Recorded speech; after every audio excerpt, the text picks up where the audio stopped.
Good evening, everyone, and welcome to another edition of Living Room Sports. Bob Pompeani, Rich Walsh, and we are joined tonight. We always get great guests, and tonight we may have outdone ourselves.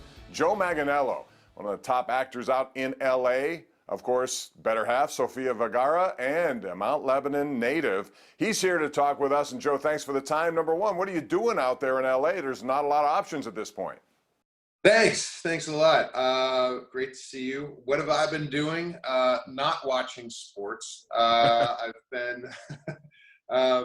being a good boy, quarantining out here in Los Angeles, and here with my wife and our little dog. And that's it, man. It's been tough. You know, I think for a lot of people, and I think there's a lot of uncertainty out there, and I'm just, doing my bit to stay home and hopefully decrease the curve, and so we can all head out back and watch some football and get back to sports and get back to life. Yeah, let's hope so. You grew up in Mount Lebanon. Do you still have family there? How often do you come back? Do you keep in touch with people here in Pittsburgh still? Sure. Yeah, my mom lives in Mount Lebanon still. And I come back and visit her a lot.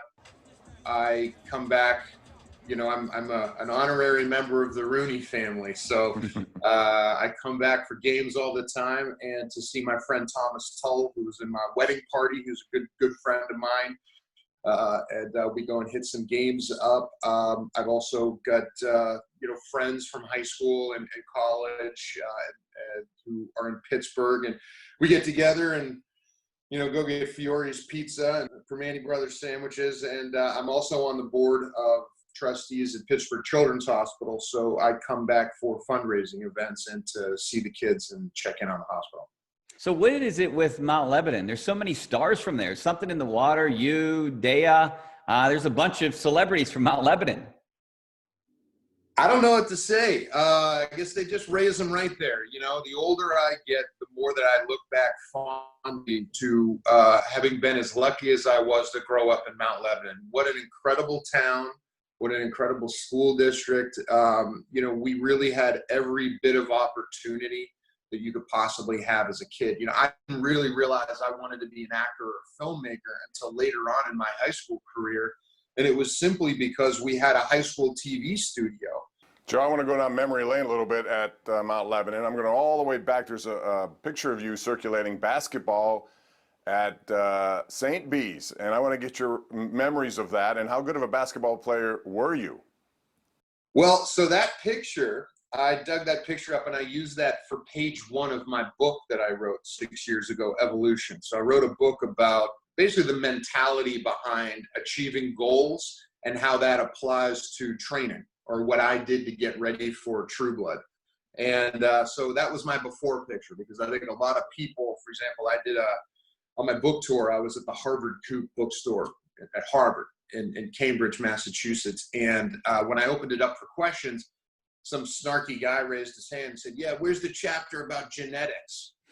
And I said, the chapter about genetics? I go, "Look at page 1. I go, there's skinny, scrawny me that couldn't do one pull-up, one dip into high school, and there's me next to it. So there's your genetics. It's hard work." And so yeah, that was my old St. B's picture. But to answer your question, how good was I don't know. I was always the captain. I was going to play college basketball.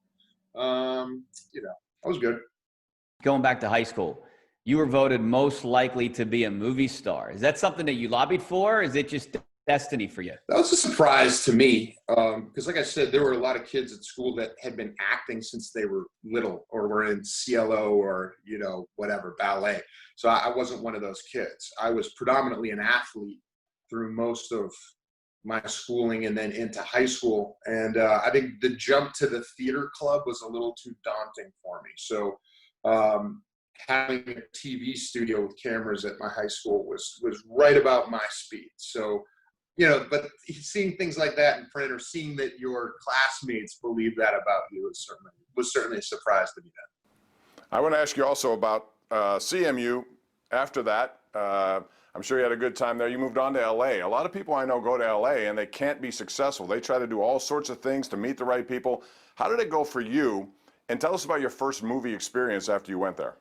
Carnegie Mellon is at the time was the #1 drama school in the nation when I was there, or when I fought to get in there and audition there. And so and one of the things that they do better than anyone else was help people get their career started in Los Angeles, which began with Spider-Man. So that was my first gig. It was the first thing I auditioned for in LA.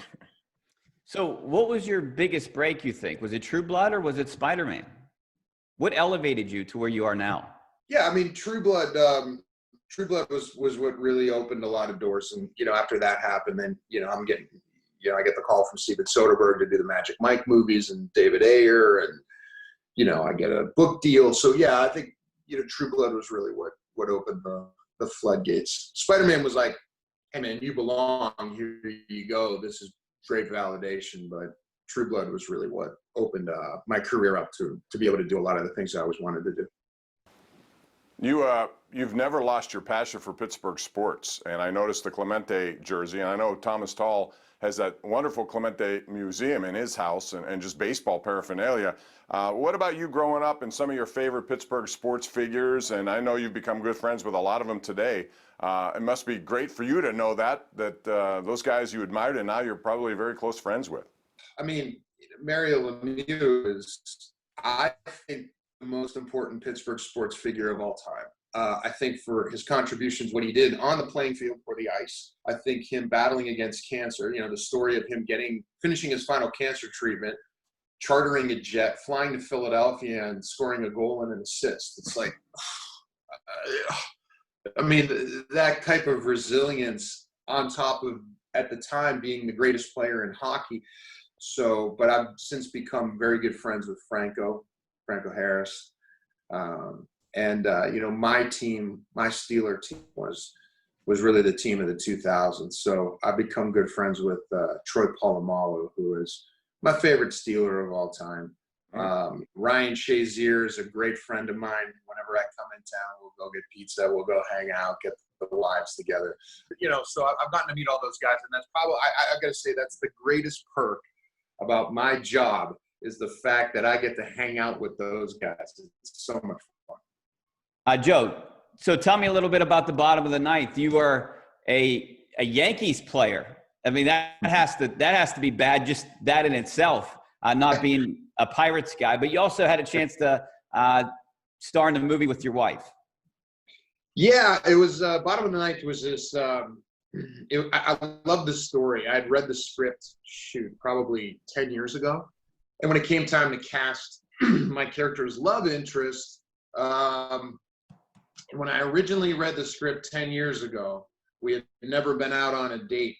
But when I read the script, I thought, who would probably be good at this is that a goodness for this role is that actress from Modern Family. We had a little apartment in New York, and I was rewriting the script and producing the script with my brother. So it was so much work, and just working out of this little apartment in New York, and she was with me, and it was really nice getting to go to work together and come back. But yeah, putting on the Yankee uniform, I mean, wasn't that bad. What would have been worse was Ivan Reitman cast me as the quarterback in draft day. Ooh. And True Blood said, we're not going to give you time off to go shoot it. So they wouldn't let me out to go shoot it because I had my obligations with them. But that meant that I would have been the quarterback of the Cleveland Browns, which nobody ever would have let me live down. Are you kidding me? Like I'd be hearing Ben Roethlisberger be blowing up my phone right now making fun of me if that ever happened. So I think True Blood, looking back, they might have done me a solid, the fact that I didn't have to put that uniform on. All right, Joe, thanks. Hey, coming up, we have more with Joe Manganiello. We're going to talk about, as you know, he's a big sports fan. What are some of his favorite sports memories? That's coming up when we continue Living Room Sports here on KDKA-TV.